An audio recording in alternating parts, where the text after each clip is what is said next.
Welcome back, everybody. You got Will and I-Man here from the Block Runner MetaZone, Roby and M-Scribe, and today we're going to be talking about Downtober, dude. Floptober? Floppening. Or is it uptober, dude? That's what they tell me, but Everybody's I see been red. telling me that. We're seeing it's definitely not off to a good start, dude. No. I mean, it's October 1. This is supposed to be the month that's like we've all been waiting for, dude. Remember? Yeah. Yes. Yeah. So let's go into it. So why is everyone saying that this is Uptober? Yeah. Well, where did that thesis come from? Why this month of all the months is like the signal for the market? It's like, things actually are making sense. Yeah, and this is a very specific October in the cycle, right? Right. So if you go back a previous cycle, right, you go to right before the explosion to like 70K Bitcoin. Mm-hmm. We were in October 1st. It was roughly $10,000 Bitcoin. Yeah. And then a few months later, it was like $60,000 Bitcoin. Yeah, we're talking literally like a year-long Bitcoin crab pre this October we're speaking about, right? Where like Bitcoin was hovering around the 10K ranges-ish. Yeah. Within like a 20 to 40% maybe margin of differentiation. Yeah.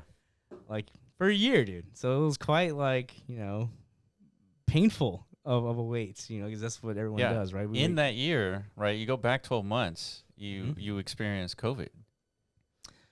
COVID. Yeah, that was that dippening you see right here. Let me zoom in.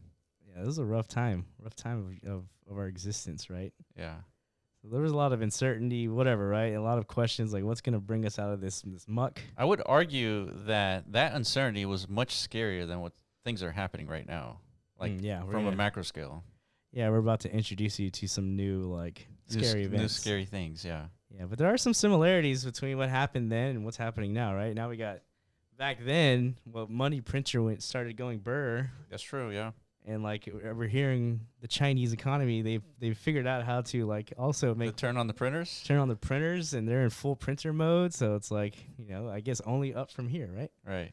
But yeah. So So if the cycle continues very similarly, we should see a resurgence of Bitcoin, right? Yeah, that's the expectation. So hence October only up from here, but as of today, not a nothing but red. It's quite the floppening so far. But what does that actually mean? Really nothing, right? It's only one day, dude. There's 31 days this month. Yeah, and what's influencing this is probably influencers. Yeah, the scare factor. Just in, Iran officially declares state of war against Israel. So what the hell does a state of war look like, I-Man? And it doesn't look pretty, dude. No. Let me turn on the sound so you get the full effect here. Oh no. Yeah, this is not good. And this is they're blanketing an entire city here. Yeah, you can see some of them being intercepted. It's what is it called? The Iron Curtain or Iron Dome or something? Yeah. Yeah, shit. That Iron Curtain is not really working. It doesn't appear to be. It's and then here's a closer, higher res of what this looks like. Okay, guys, we got to get off the roof. These are coming down right next to us here.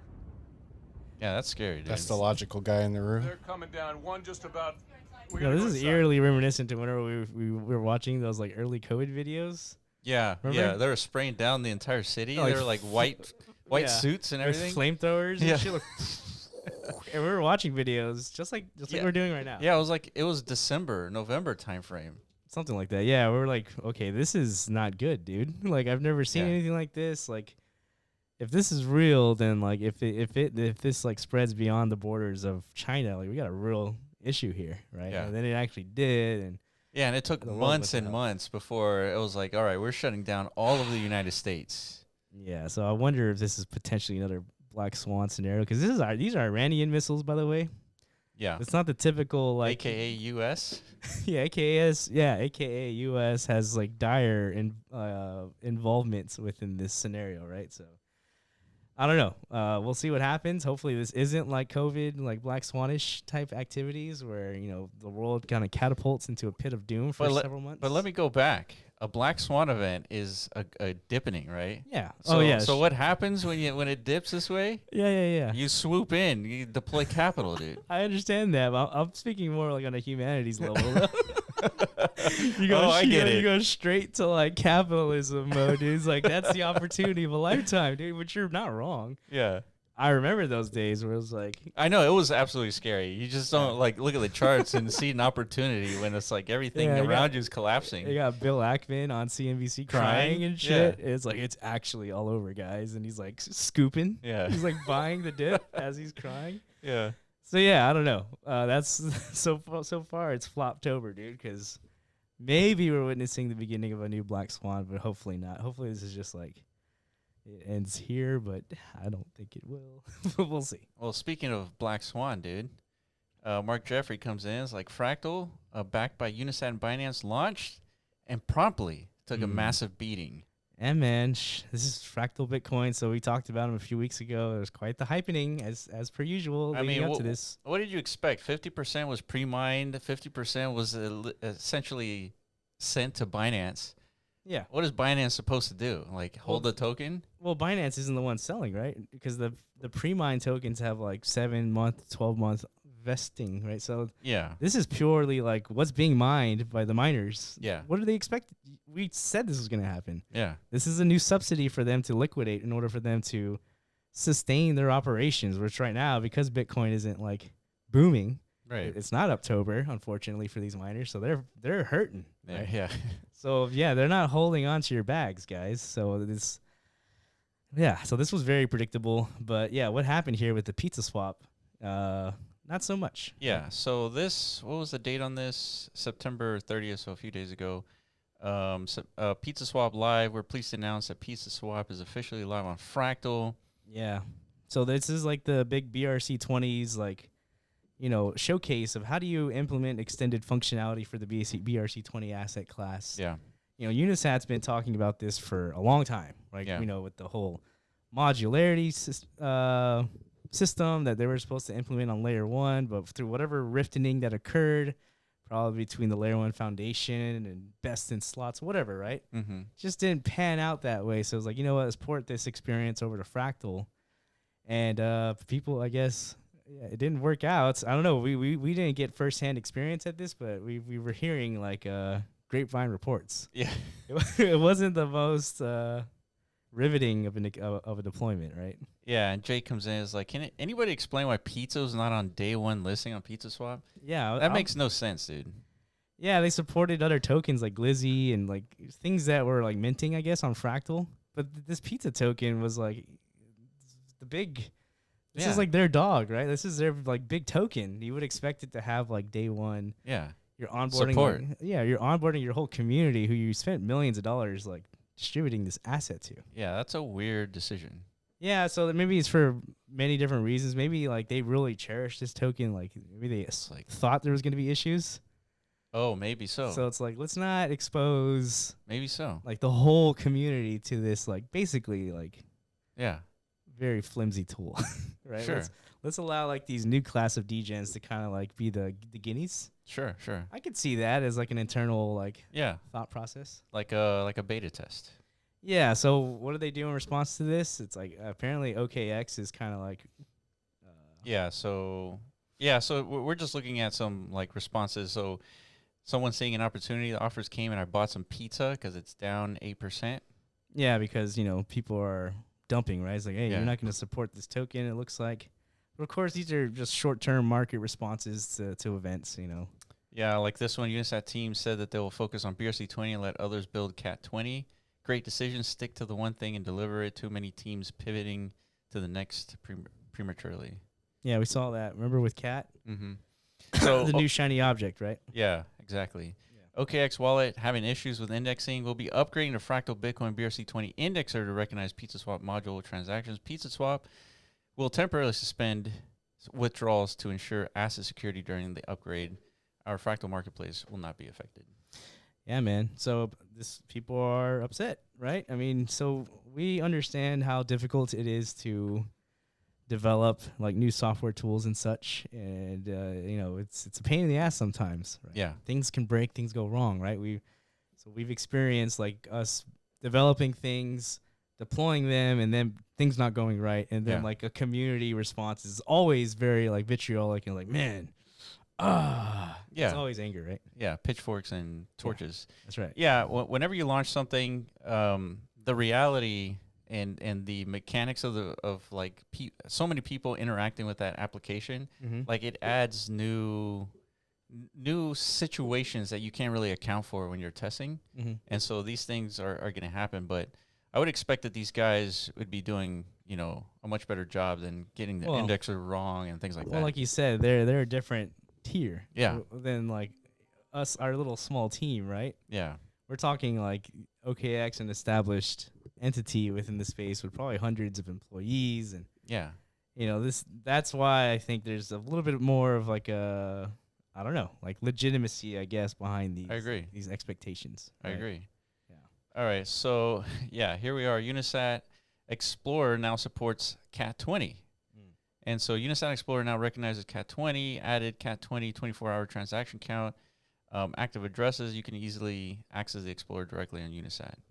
So yeah, so with the focus of Pizzaswap and BRC20s, but let's focus on Cat20 instead.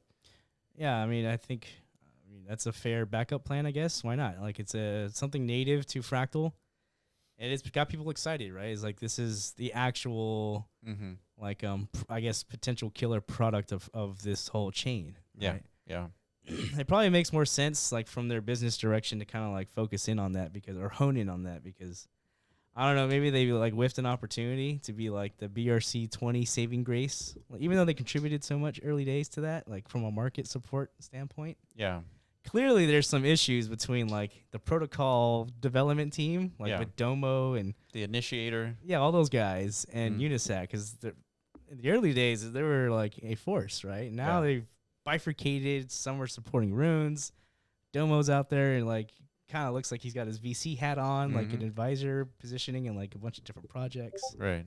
And Unisat, they're just doing Unisat things, right? So yeah, I mean, some people agree. Like Metaverse is the funny thing is Fractal Bitcoin itself isn't the big innovation. Those of us who didn't fade made sure to mint Cat20 and are waiting for Cat 721. And so basically, the Fractal is not about Fractal; it's about Cat20. Yeah, right. I think that's where the community responds, right? So let Fractal die, I guess, but don't let Cat20 die.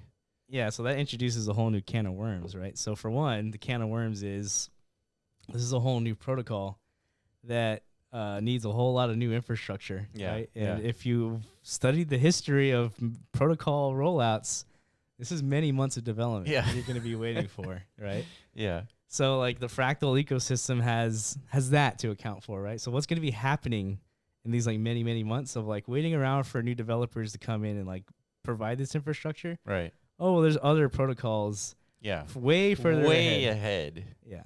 Yeah. So, for example, Jake, he's like some interesting things happening in Tap protocol. Meanwhile. Yeah. And so we're talking about interoperability. There's Tap protocol to Ethereum, marketplace stuff, and Doginals he's pointing out. And then here's the swapping protocol. So while everyone is messing around with Fractal, Tap is continuously building like they've been doing. And here's that interface. And so the whole idea here is taking advantage of account abstraction, which we're going to talk about in a second. But ultimately, you'll be able to swap tokens using smart contracts and all on L1.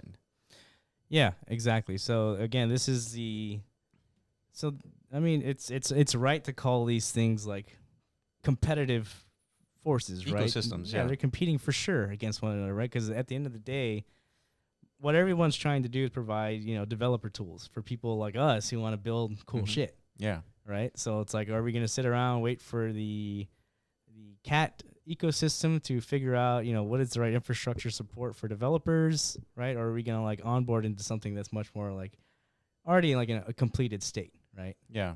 So I think that's kind of where we're headed, and these things need to be figured out pretty quickly because, as we've just start off with, typically around this time of like the cycles when things start to pick up, right? So you want to be done with like frontier development by around this time. Yeah, at least at the end of this year, you're done. Yeah, right. It's like this. Whatever happens in 2025, it's utilizing what's been built exactly up until like your finish line is like 3 months from now. Pretty much. Yeah.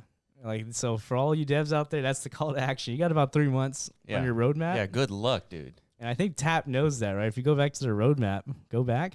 Let me go. It's one more. literally Yeah. like a 3-month roadmap. Like Yeah. everything is done Yes. before the end of the year because Benny's a smart guy. The team over there, they know just like we know. Yeah. This is it. Like you only have 3 months left to execute on your internal roadmaps, and if you don't, you're behind. Yeah. No one's going to use your stuff if you're not done.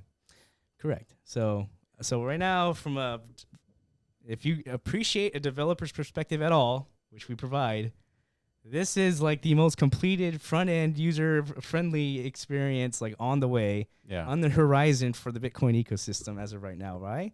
Well, we have products on the way to like demonstrate that.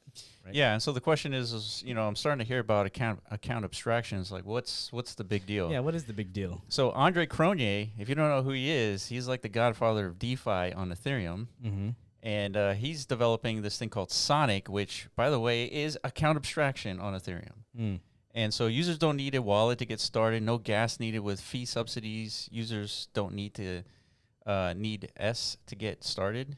So I guess S is it's a Sonic token to get started in this account abstraction, and then earn 90% of all contract fees. But point is that this enables new functionality that wasn't enabled before on Ethereum, and we're talking about ETH here.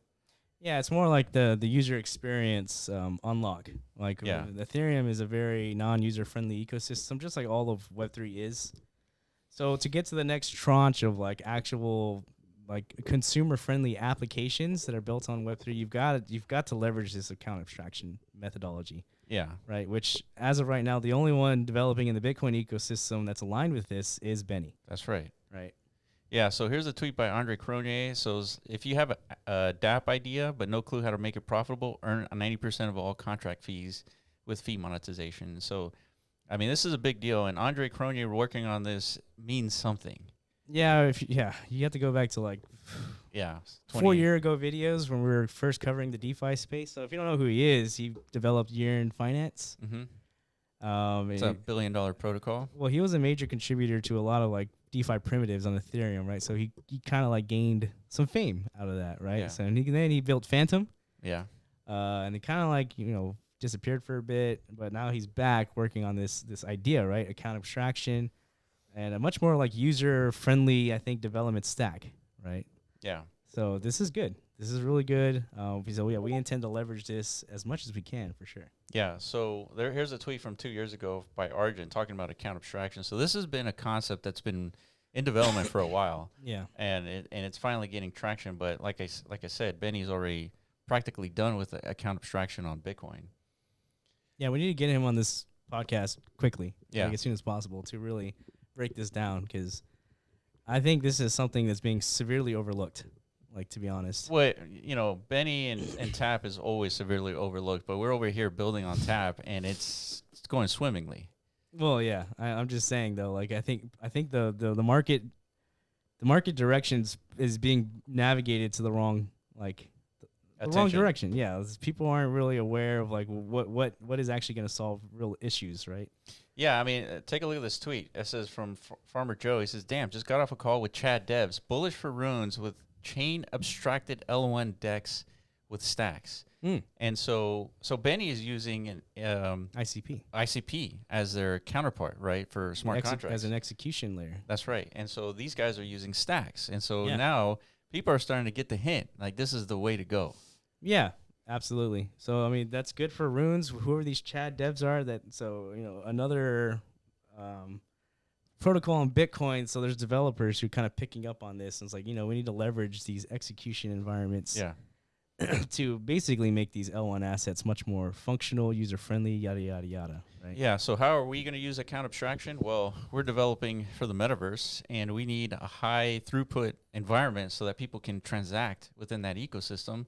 And that transaction volume needs to flow to the landowners, the developers, the creators, the players, and it all has to be seamless. And you can't be waiting an hour for transactions to go through in the Metaverse. Yeah, you can't have these like highly, whatever it is, because we have multi-party like split incentive events, basically events within these applications that we're developing itself, right? Because there's multiple asset owners that are like cohesively aligned and actually connected within the transaction processing of like what's happening in world, right? So there's a lot of logic to that. There's a lot of delivery to different parties. There's a lot of like, who gets what and why and when and all this stuff. These are complex functions, right? So that on the front end user, in order to execute these things, you can't be having to like, all right, sign this in order to execute on this line of functionality. All right, now that that's covered, it's like there's a new function. All these need to be batched into a single like process. Yeah, one click and it's all done. Yeah, exactly. As opposed to like sign and then go to another wallet and sign. Yeah, it's never gonna happen. The metaverse will never thrive with that user experience, right? So all this is possible. Yeah, and all this we're gonna be testing this in the Natrix, which is gonna be an LDE, a land distribution event coming soon. In the next few, I don't know, hours when you're watching this, I guess. Wait, what? Hours? Really? Like 48 hours, 24 hours? Damn, you said few as in like... I think that's like, few, right? I don't know. You need to... In the few great... 100 hours. Yeah. Yeah, dude. Slow down, dude. I was getting all panicky for a second. I was like, wow. It was a lot quicker than I was expecting. But yeah, very soon. Very soon. So if you want to like run down this tweet real quick, like this tweet thread. So people who don't understand what the Natrix even is. So what the Natrix is a metaverse environment. So we're talking about kind of like the starting point for this large ecosystem of participants and incentive alignment, right? Landowners and creators. And specifically for Bitmap, right? So the Bitmap ecosystem, something that originated from the ordinal space, completely native to Bitcoin. Yeah. It's like something we've never seen in the metaverse sector before, but part of it is like the parcelization concept. Yeah. Which if you've gone to most metaverse, I don't know, ecosystems, you're familiar with this, right? People own fragmented shards of like the land layer. Yeah, of these in the Decentraland sandbox, so forth. Yeah, it's a pretty common ecosystem, like primitive, right? The idea of like shared ownership. So Bitmap does that, but like in a non-arbitrary way, leveraging block data, right? But up until now, the parcels have been basically completely ignored. Mostly because the community hasn't figured out like its actual practical use case of like why even parcel, yada yada yada. Yeah. Right. Yeah. So with Bitmap, we have created this meta protocol called DMT, and you're launching non-arbitrary tokens. With this LDE event, we're also launching Bitmap OS. So you're going to be creating digital assets. These are going to be composable applications within Bitmap OS, and then now you have this metaverse ecosystem. Yeah. And so we're talking about pricing and kind of like the distribution of like the counts of the different parcel sizes. And this is what the LDE will look like, right? Everybody would jump in, pick a square, perform the transaction to own one of these assets, and then you'll be jumping into the metaverse on Bitmap. And so what's the end game? Businesses as ordinals, dude. Yeah. Or just whatever you want it to be, essentially. Or party. You could just like you can party throw a party. If you want. We're not the most like... We're not the coolest guys to party with, to be honest. I disagree. Well, we'll be like nerding out, building like these weird little solar systems on Friday nights, like we did last Friday, right? Right. Well, maybe we could build some cool metas together. Like somebody works on a disco ball. This guy over here is working on like a floor that like has like a some sort of like algorithm. Yeah, this guy's humping the ground. Yeah, you deploy that right next to like the party scene. Yeah, so then what do we do with all this stuff we've created using Bitmap OS on our individual parcels, right? Now we can, leveraging the meta framework, create these as tokenized assets. Right. And now we can combine them, right? We can own all these individually, combine them onto a scene through using our parcel editor tool. Now you got yourself a whole damn experience, right? That's kind of the point. Yeah. So it's going to be an interesting, like, whole closed-looped ecosystem from start to finish. Yeah, and some of the primitives include unique identities, right? So we have this concept called UAVs, unique avatars. Yeah. And you can customize the hell out of your avatar. And we've shown examples with some Natcats. And, of course, all this was enabled through Trac indexing. And ultimately, you'll be able to update your parcel once you own it with an image to represent your kind of brand. That's basically one of the last things we're working on right now. Because, we've got our parcels claimed. So this is our little nucleus. This is our hub, block runner zone, if you want to call it, whatever, dude. We've already gotten, like, requests. It's like, can you reserve parcels for me? Like, where you guys are at? It's like, we can't do that, guys. It's just stay locked in, right? Pay attention. Yeah. We'll probably have, like, I don't know, a time gap where we announce and there's, like, a preparation phase maybe, right? Yeah. So that you can, make your preparations and be there once this thing goes live. And gonna be a PvP experience, right? Yeah, it is. It is. If you want these parcels, you're gonna have to combat for them. Yeah, right? so this is absolutely frontier development, just because once you're running around in the metaverse, like we're going to be using account abstraction, smart contracts to facilitate all these transactions. So yeah, we have to. Why? Because there's no other way. Yeah, there's no other way. Yeah. Otherwise, we'll be like everybody else, sitting around for however long it takes, waiting for Cat 20 to come to Bitcoin. yeah, Let's wait 2 years and see what happens. 2 to 10 years, to never. Yeah, to never, maybe. Yeah. Yeah, we're not gonna do that. So we're actually trying to execute here and actually build things that will grab people's interest this cycle, not 5 cycles from now. Yeah, exactly. So if you guys agree with us, you think that's a good idea, we're spending our time wisely, you join us on this like endeavor. If not, cool. Also cool. Yeah, just follow our Twitter account, because that's where everything is going to be dropping. So I appreciate you guys for watching. If there's any questions, please let us know in the comment section below, and we'll catch you in the next episode. Peace.